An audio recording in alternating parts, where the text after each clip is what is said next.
Dari Jalan Raya Haji nomor 41 Yogyakarta 101,3 Sar FM Inspiring Sound. Selamat pagi Salovers. Gimana nih kabar di jam 9 pagi ini ya? 9 lebih 9 menit ya. Tadi bagus sempat spill ya seperti biasa kalau kita ada bincang spesial di jam 9 pagi ini. Dan kali ini pagi hari ini Salovers, bincang spesial bersama dengan KPID DIY. Temanya adalah penyiaran keagamaan sebagai wahana membangun karakter masyarakat. Dan di pagi hari ini sudah kedatangan dua tamu ya, dari KPID DIY dan dari PWNU DIY, pengurus wilayah Nahdlatul Ulama. Ada yang pertama, ada Pak Febrianto SIKOM, beliau adalah komisioner KPID DIY. Selamat pagi Pak Febri. Selamat pagi Mas Bagus. Assalamualaikum warahmatullahi wabarakatuh. Waalaikumsalam. Kabarnya baik Pak Febri? Alhamdulillah sehat-sehat. Alhamdulillah sehat ya. Dan sudah datang juga Dr. Kiai Haji Ahmad Zuhdi Muhdolor M.Hum, Ketua Pengurus Wilayah Nahdlatul Ulama PWNU DIY. Assalamualaikum Pak Zuhdi. Waalaikumsalam warahmatullahi wabarakatuh. Sehat Pak? Alhamdulillah, Mas Bagus sehat juga ya. Alhamdulillah sehat Pak. Dan semoga kita bisa tetap semangat ya Solovers untuk bisa dengerin ya bincang spesial kali ini ya. Sampai nanti jam 10 pagi, dan buat Solovers yang pengen gabung juga boleh ya di 0818621013. Apalagi sekarang ya, kita kalau ngomongin tentang penyiaran gitu, dari KPID atau Komisi Penyiaran Indonesia Daerah pastinya punya peranan yang penting ya dalam memantau dan mendorong lembaga penyiaran untuk menyajikan program keagamaan yang edukatif, toleran, dan selaras dengan nilai-nilai keagamaan ya Solovers. Seperti apa ya aturan program keagamaan yang bisa dihadirkan oleh lembaga penyiaran? Terus bagaimana juga nih pandangan PWNU di konten siaran keagamaan di lembaga penyiaran sekarang ya Solovers? Kita bakal ngobrol seru nih bareng sama dua tamu kita yang sudah hadir ya di pagi hari ini. Dan untuk Pak Febri, boleh di-share ke Star Lovers nih terkait tugas dan wewenang KPID DIY itu seperti apa Pak? Ya, terima kasih Mas Bagus. Selamat pagi para pendengar Star FM. Semoga di kesempatan pagi hari ini tetap semangat puasa hari ke-21 ya Mas Bagus ya. Betul. Iya. Gini Mas Bagus, jadi KPID DIY itu merupakan lembaga independen negara yang merupakan terbentuknya itu merupakan amanah dari Undang-Undang Penyiaran, Undang-Undang Nomor 32 Tahun 2002. Jadi disebutkan selain KPID DIY di tiap daerah di provinsi di Indonesia juga ada, kalau di tingkat pusat itu KPI pusat gitu ya. Jadi kami memiliki tupoksi, tugas pokok fungsinya melakukan pembinaan dan pengawasan terhadap lembaga penyiaran, khususnya televisi dan radio, baik itu LPP, lembaga penyiaran publik, lembaga penyiaran swasta, dan lembaga penyiaran komunitas atau LPK. Jadi TV publik, TV swasta, dan juga TV komunitas. Demikian juga dengan radio. Jadi kami melakukan pembinaan dan juga melakukan pengawasan isi siaran dari lembaga penyiaran yang ada di Jogja ini, khususnya di KPID DIY. Begitu Mas Bagus. Oke, jadi memang khususnya di Yogyakarta ya di Pak Jogja, Febri ya? Iya, kalau di KPID DIY. Oke, tapi untuk lembaga penyiaran nih Pak Febri ya, Iya. yang ada di Yogyakarta di DIY itu sebenarnya ada berapa banyak ya Pak ya? Kalau lembaga penyiaran di Jogja saat ini untuk televisi kan sudah migrasi ya dari analog ke digital. Itu sekarang ada 39 televisi yang bersiaran di Jogja. Lalu untuk radio swasta itu ada 36. Lalu untuk radio komunitas itu yang kami miliki datanya sesuai yang punya IPP, izin penyelenggaraan penyiaran, itu ada 26. Lalu untuk LPP itu ada tadi LPK ya, komunitas yang 26. Lalu yang LPP itu ada 4, itu RRI, Pro 1, Pro 2, Pro 3, Pro 4, dan juga LPPL, Lembaga Penyiaran Publik Lokal. Itu ada Radio Suara Daksinarga di Gunung Kidul. Jadi yang LPPL 1, begitu Mas. Oh wow, lumayan banyak juga ya Pak. Cukup Febri ya? padat juga di Jogja karena luas wilayahnya kan tidak seberapa nggih dibanding kita dengan perbandingan aja 39 televisi swasta di Jogja. Kalau di Jawa Tengah itu dengan luasan yang sekian itu ada 50. Jadi selisihnya jumlahnya tidak banyak, tapi dibanding luas wilayahnya ini ya sangat-sangat besar perbandingannya, seperti itu Mas. Oh oke. Bisa dibilang kayak trafiknya padat Iya, ya Pak sangat Febri ya. padat, sangat padat di Jogja. Di Yogyakarta termasuk Star FM nih yang diawasin gitu ya. Tapi Star FM aman kan ya Pak ya? Aman Pak. Maksudnya aman gitu ya.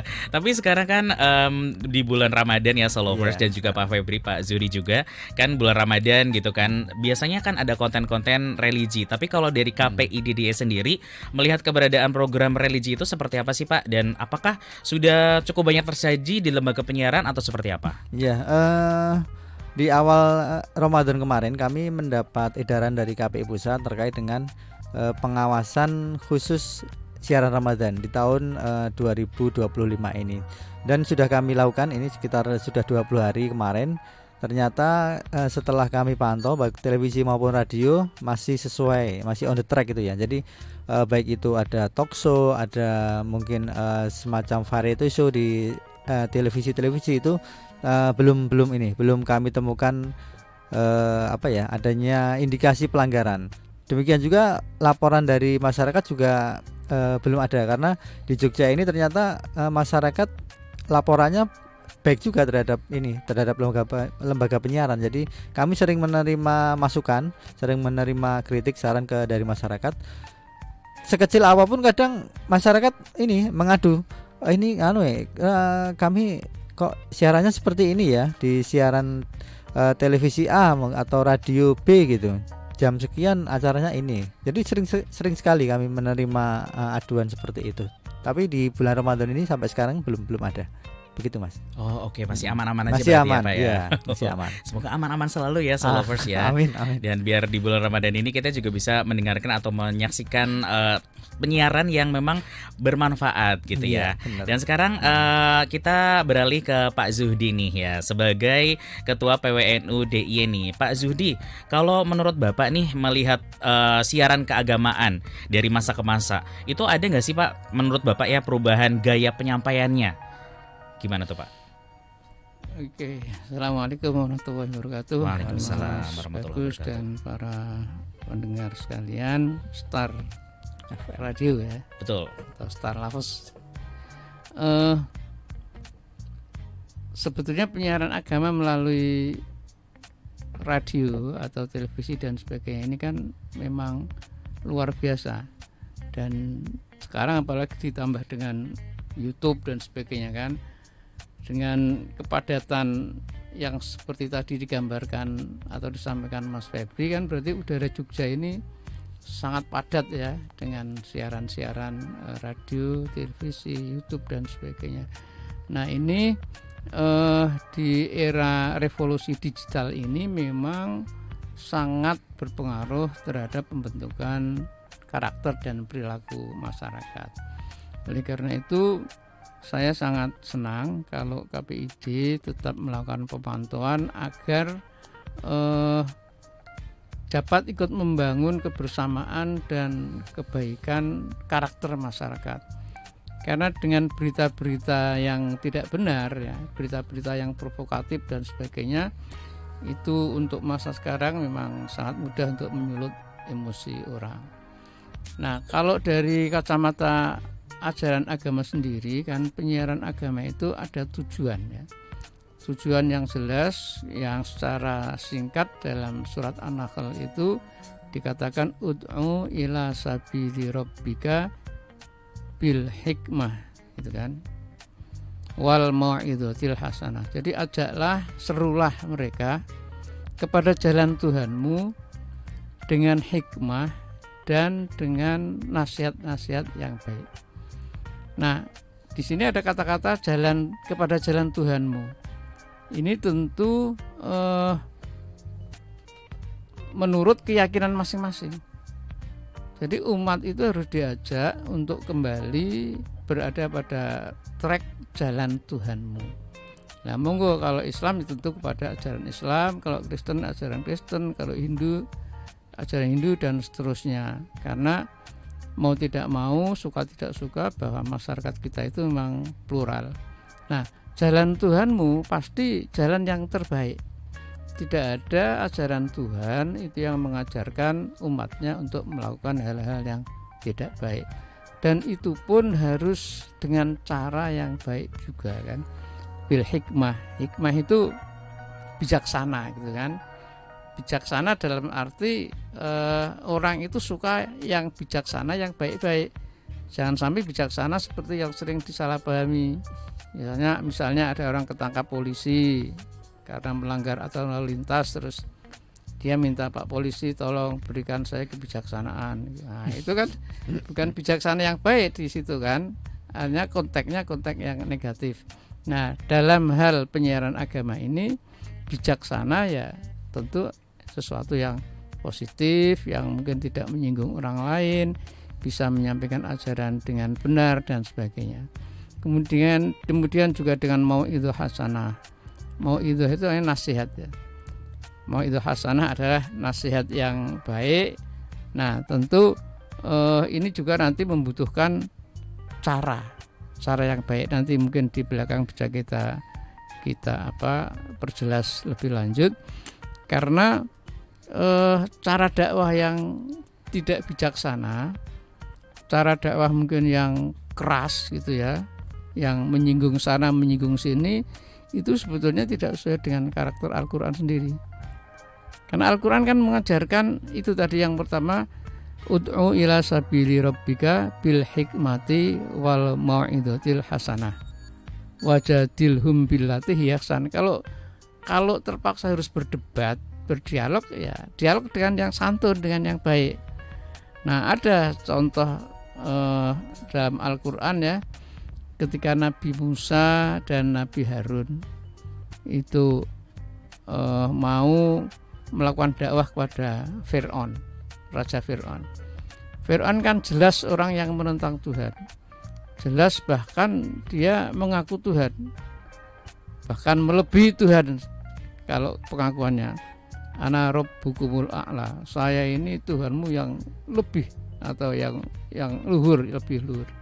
Nah, itu pun Allah mengajarkan kepada Nabi Musa dan Harun dengan firman-Nya, idhaba ila fir'auna innahu tagha. Pergilah kalian kepada Fir'aun, bahwa Fir'aun itu adalah orang yang kafir, orang yang melampaui batas ya, karena mengaku Tuhan. Tetapi dikatakan faqula lahu qaulan layyina. Tetapi ngomonglah kepada Fir'aun itu dengan bahasa yang lembut, qaulan layyina, bahasa yang lunak. Itu saja kepada Fir'aun. Nah, di Indonesia ini kan sekarang nggak ada Fir'aun, gitu kan?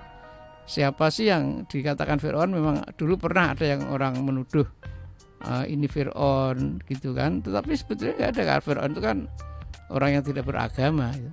Nah, di Indonesia nggak ada Fir'aun.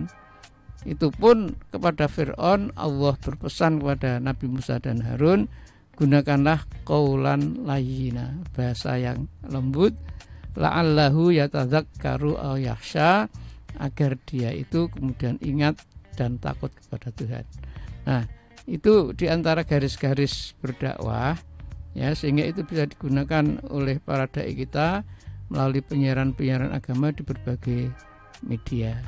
Gitu Mas Bagus. Iya, betul sekali ya, Followers, kalau mendengarkan siaran keagamaan gitu ya, dengan penyampaian yang baik, bahasa yang baik, itu rasanya itu adem gitu ya.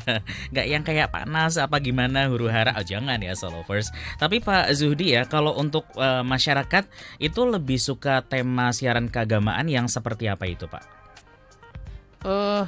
Yang pertama kalau saya amati tentu yang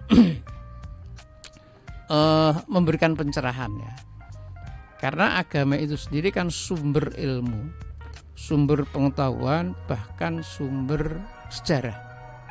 Banyak sekali ilmu-ilmu baru yang dibangun oleh ajaran agama. Misalnya di dalam Al-Quran ya, banyak sekali muncul ilmu-ilmu baru yang berasal dari Al-Quran. Bahkan menurut informasi terakhir di bidang ilmu tafsir ulumul Quran saja sekarang ini sudah muncul lebih 90 disiplin ilmu Al-Quran. Itu belum yang sains, belum yang ilmu hadis, belum ilmu sosial yang lain. Sehingga banyak sekali. Oleh karena itu pengajaran agama, siaran agama itu jangan sampai mengajak orang ya dengan cara membodohi. Misalnya cerita-cerita khurafat, cerita-cerita tahayul yang itu justru akan menyesatkan orang. Jadi yang pertama harus mencerahkan gitu dan rasional, karena agama itu sebetulnya rasional. Kalau toh ada yang sulit dicerna, itu berarti di atas rasional, bukan khurafat.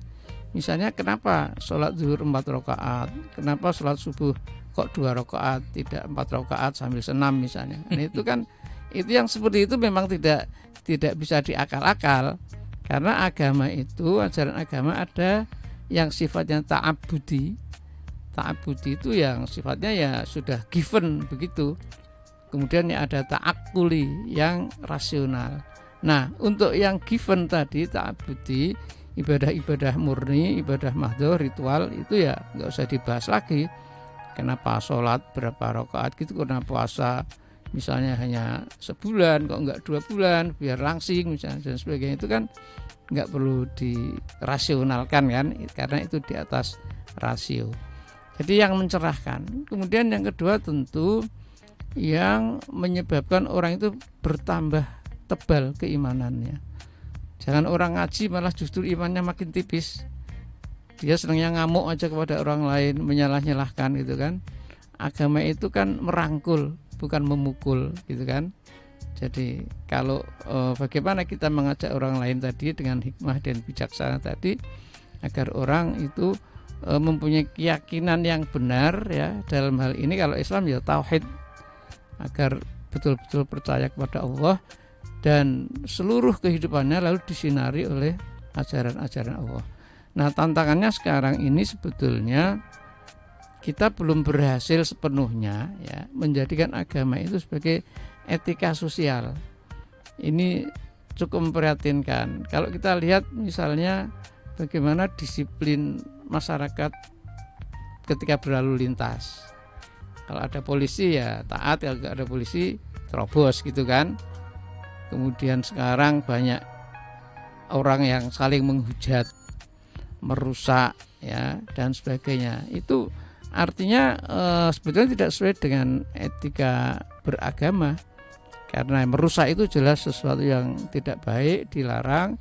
Menghujat apalagi memfitnah, hal-hal yang belum jelas dan sebagainya. Nah, ini tantangan terberat di era, saya sering menggunakan istilah disrupsi sosial ini, juga bagaimana perjuangan kita untuk menjadikan agama sebagai etika sosial.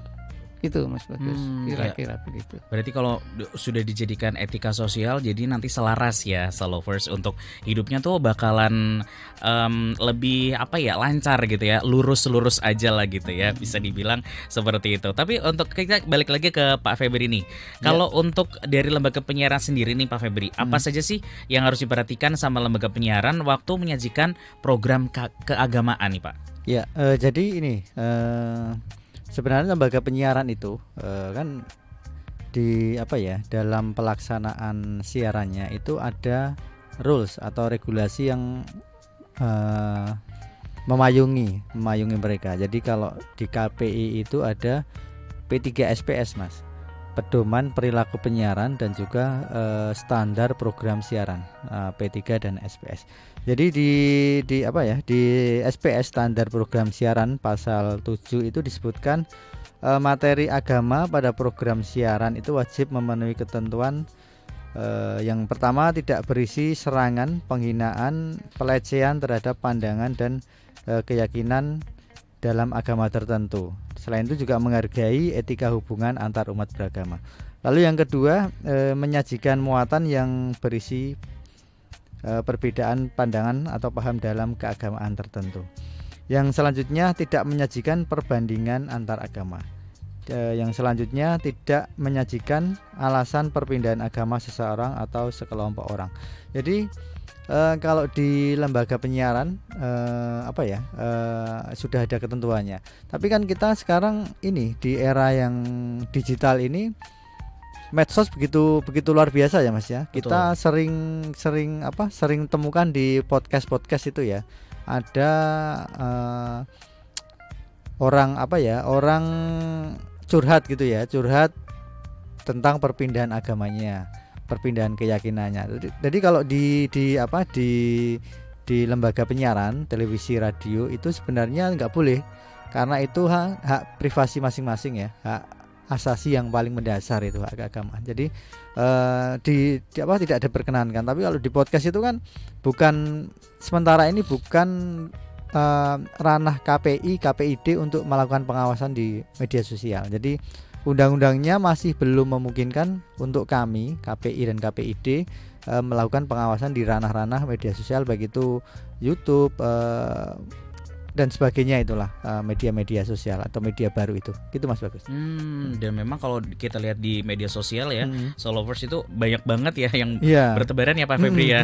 Ya memang kalau nggak diatur itu nanti bisa pusing juga sih. Ya kan Solovers. Dan kalau Solovers juga ada satu keresahan nih misalkan ya, tentang program-program di TV misalkan atau di radio gitu kan di bulan Ramadan ini, dan pengen ya dicurhatkan sekarang gitu di Bincang Spesial bareng sama KPIDD. Ya boleh di 0818621013, dan nanti kita bakal lanjut lagi ya Pak Febri, Pak Zuhdi. Kita jeda dulu sebentar dan tetap di sini aja Solovers ya di Bincang Spesial bareng sama KPIDDY, tetap di 101,3 Star FM Inspiring Sound.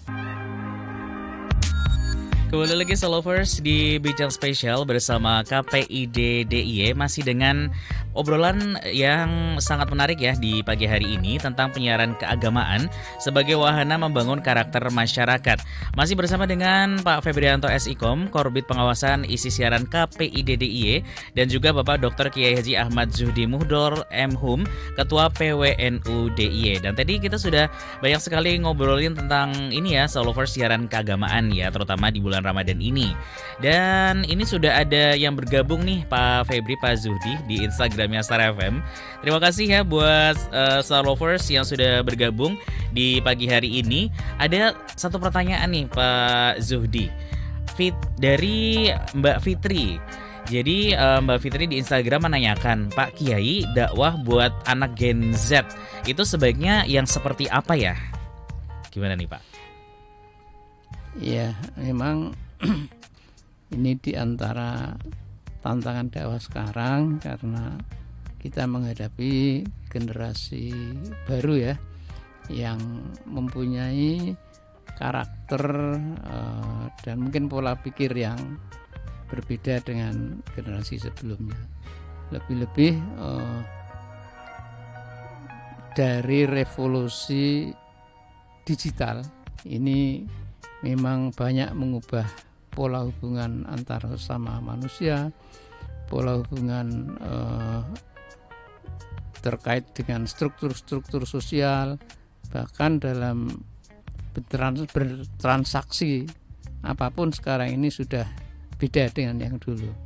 Kalau dulu orang itu banyak kantongnya tebal-tebal karena membawa uang banyak, sekarang kan cukup kartu saja gitu kan, karena semuanya dapat dilakukan dengan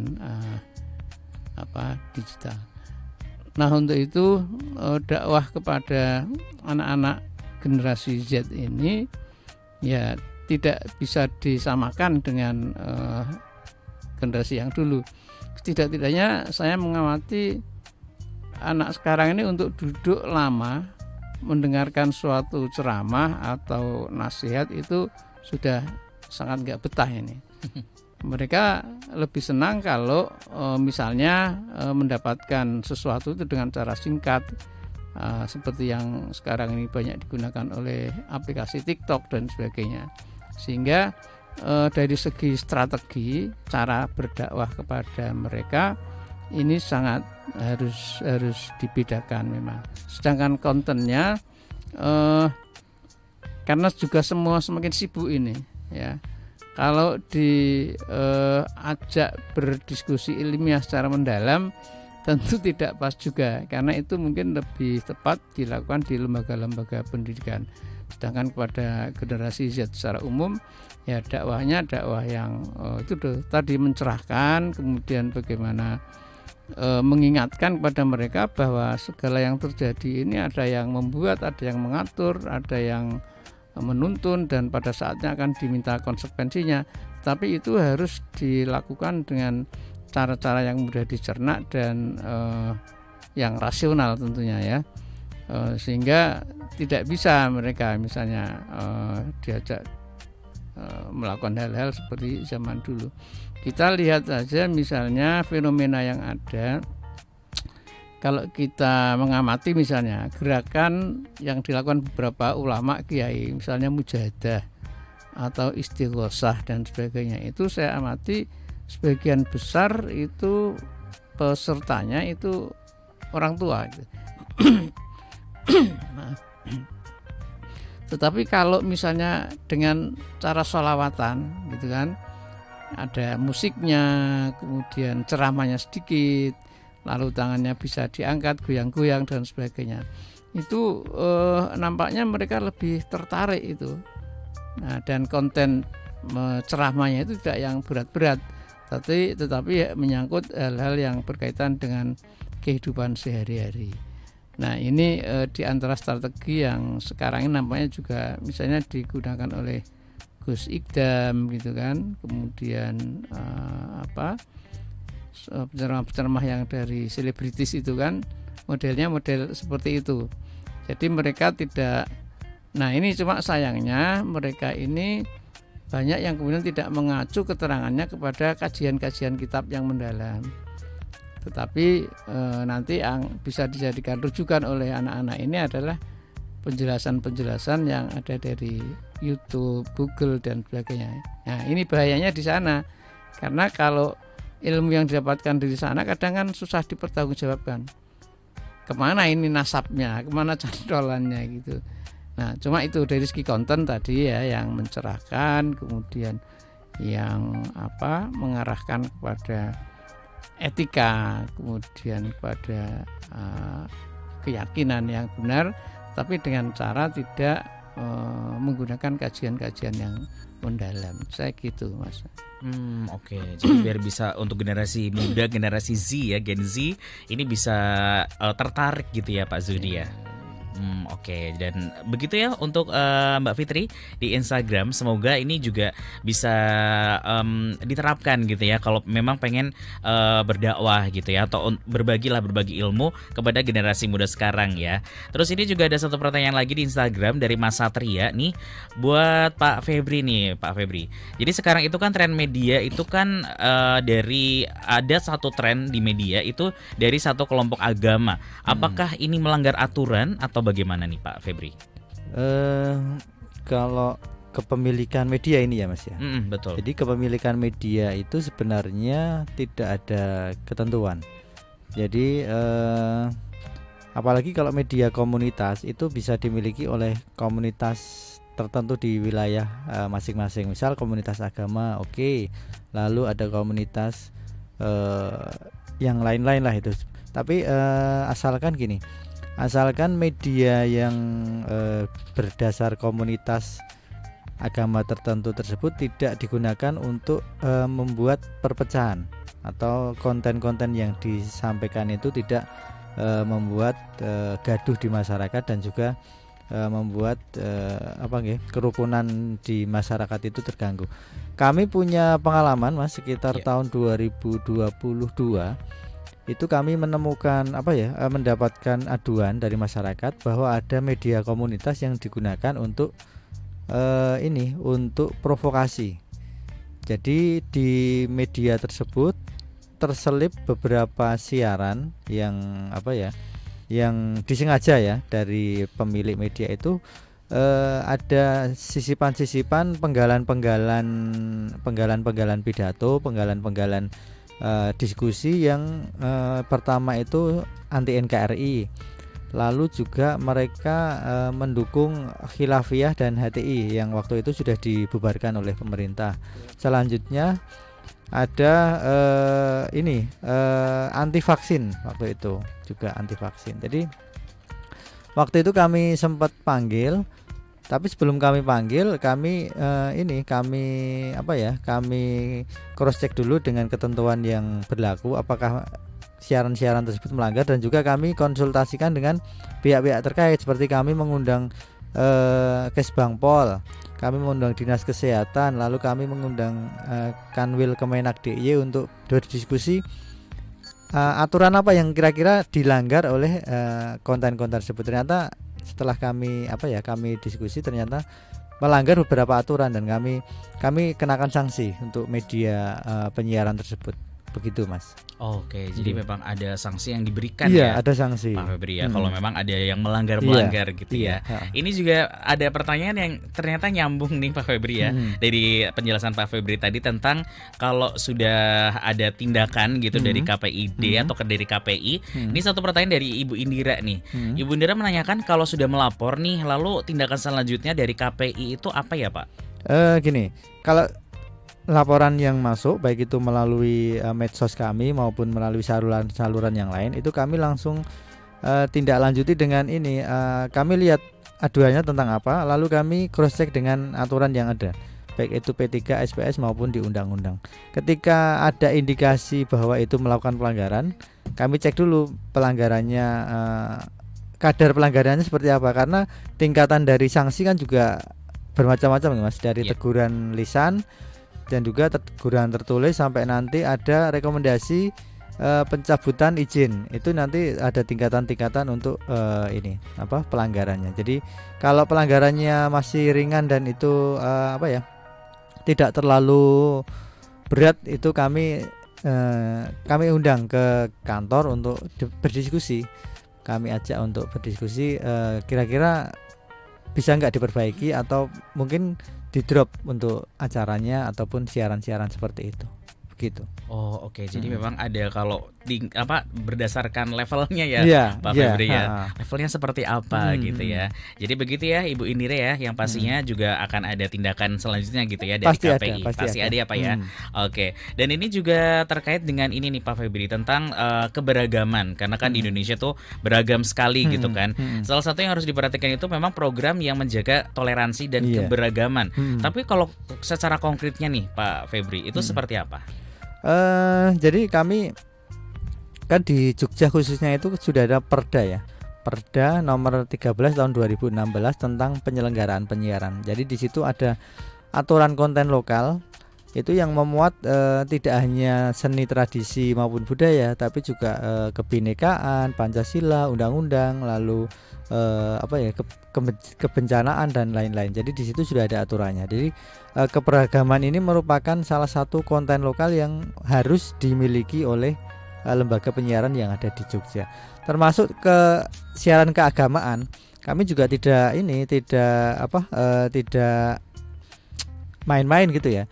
Jadi kami sudah sampaikan edaran ke lembaga penyiaran terkait dengan kalau teman-teman lembaga penyiaran itu pengen mengundang penceramah lah istilahnya gitu ya, itu kami sudah berikan referensi karena kami punya kerjasama dengan Kanwil Kemenak DIY tentang penceramah-penceramah yang sudah tersertifikasi oleh Kanwil Kemenak.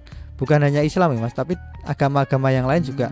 Di situ ada ininya, ada listnya. Jadi kami sudah sampaikan ke teman-teman lembaga penyiaran agar apa yang disampaikan nanti di lembaga penyiaran, baik itu radio maupun televisi, itu tidak membuat kerukunan di tengah masyarakat ini terganggu seperti itu.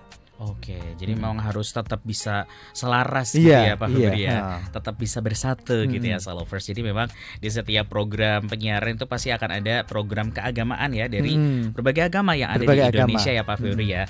Oke, dan kita balik lagi ke Pak Zuhdi nih. Pak Zuhdi, kalau untuk program keagamaan nih Pak ya, yang ada di misalkan di TV, di radio, di media gitu, sebenarnya untuk mendukung membangun karakter masyarakat ini sudah pas atau belum sih Pak kalau yang sekarang ini?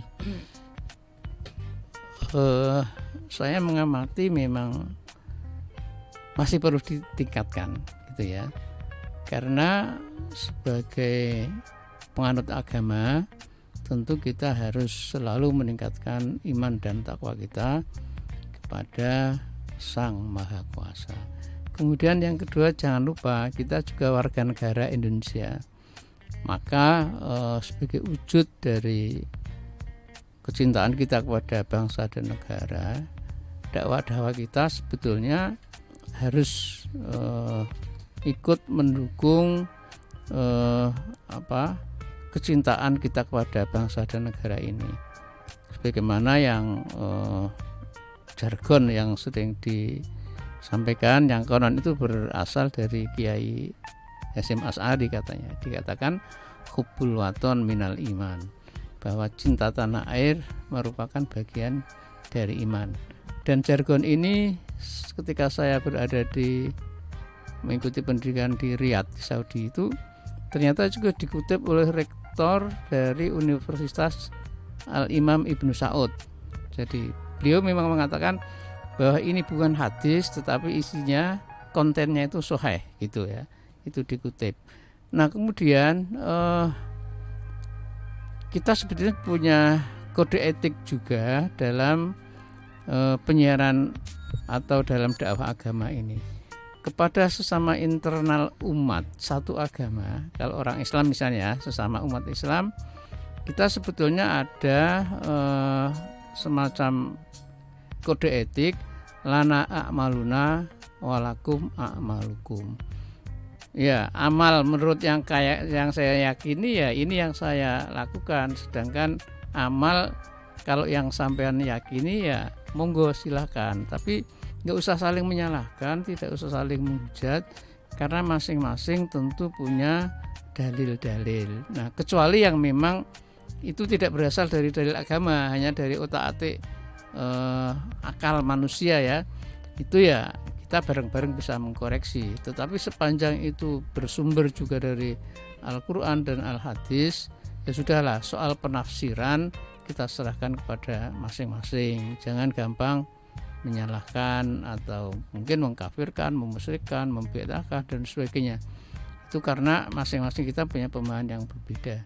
Kemudian dengan pemeluk agama yang lain ya, kepada pemeluk agama yang lain kan kita juga sudah punya pedoman, lakum dinukum waliyadin, bahwa agamamu atau kepercayaanmu ya monggo kalian ikuti, sedangkan kepercayaanku, agamaku ya inilah yang akan saya pegangi. Tetapi karena masing-masing orang kadang-kadang ini tidak membedakan batas-batas wilayah internal dan eksternal, sehingga sering atau tidak sedikit orang yang terbawa kepada emosi, akhirnya menyerang kepada kepercayaan lain, menyerang kepada agama lain, dan inilah yang menjadi bibit-bibit munculnya perpecahan atau ketidakrukunan di tengah-tengah masyarakat. Karena itu sebetulnya ini perlu disosialisasikan lagi, digencarkan lagi. 3 kerukunan yang dulu era Orde Baru itu sangat gencar di sosialisasikan, yakni rukun intern intern umat beragama, kemudian kerukunan antar umat beragama, dan yang ketiga adalah kerukunan antar umat beragama dengan pemerintah. Jadi yang pertama kerukunan intern sesama pemeluk agama yang satu, kemudian kerukunan antar umat beragama dengan pemeluk agama yang lain, dan kerukunan antara pemeluk agama dengan pemerintah.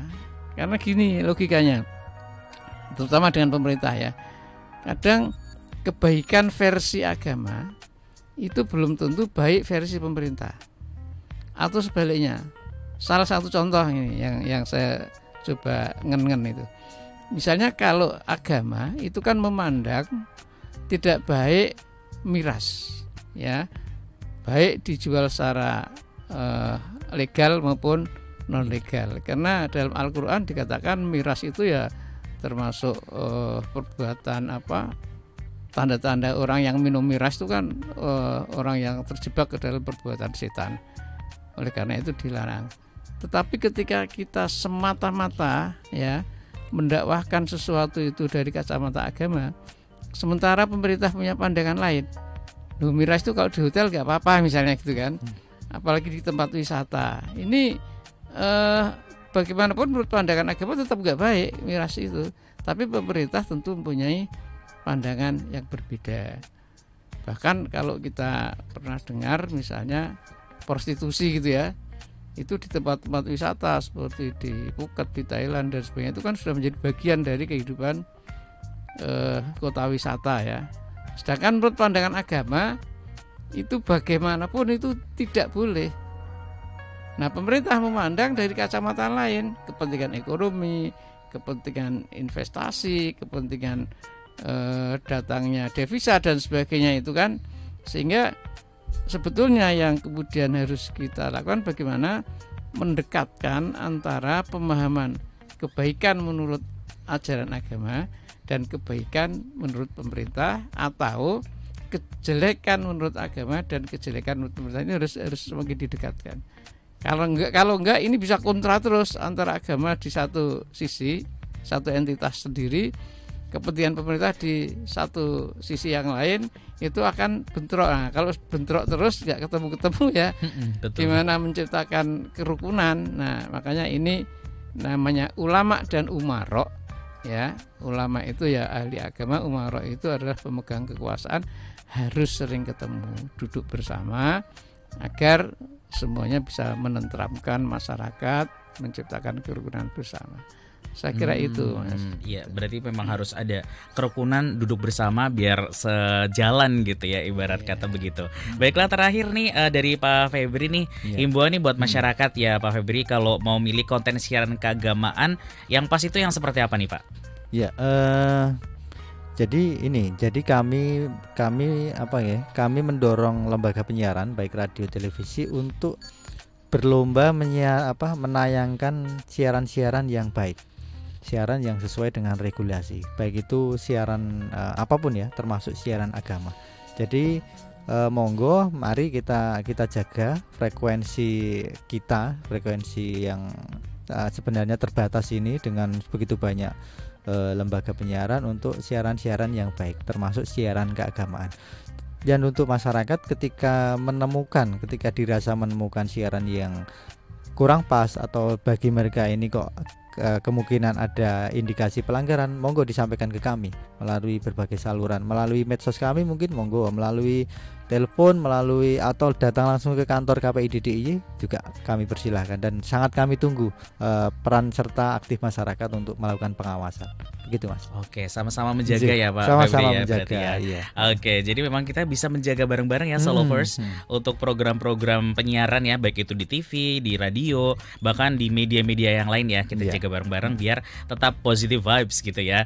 Terima kasih Pak Febri dan Pak Zudi sudah ngobrol bareng di Bincang Spesial. Semoga bermanfaat untuk obrolan kita ya Solovers di pagi hari ini. Dan terima kasih juga buat Solovers yang sudah bergabung ya, karena waktu kita juga terbatas ya, cuma sampai jam 10 aja. Dan sekarang saatnya Bagus juga pamitan ya dari Bincang Spesial. Sampai ketemu lagi di Bincang Spesial selanjutnya dengan obrolan yang lebih spesial lagi pastinya ya. Dan semoga hari ini juga tetap lancar ya untuk aktivitas dan juga puasanya lancar. Sampai bertemu lagi, sampai jumpa, bye-bye.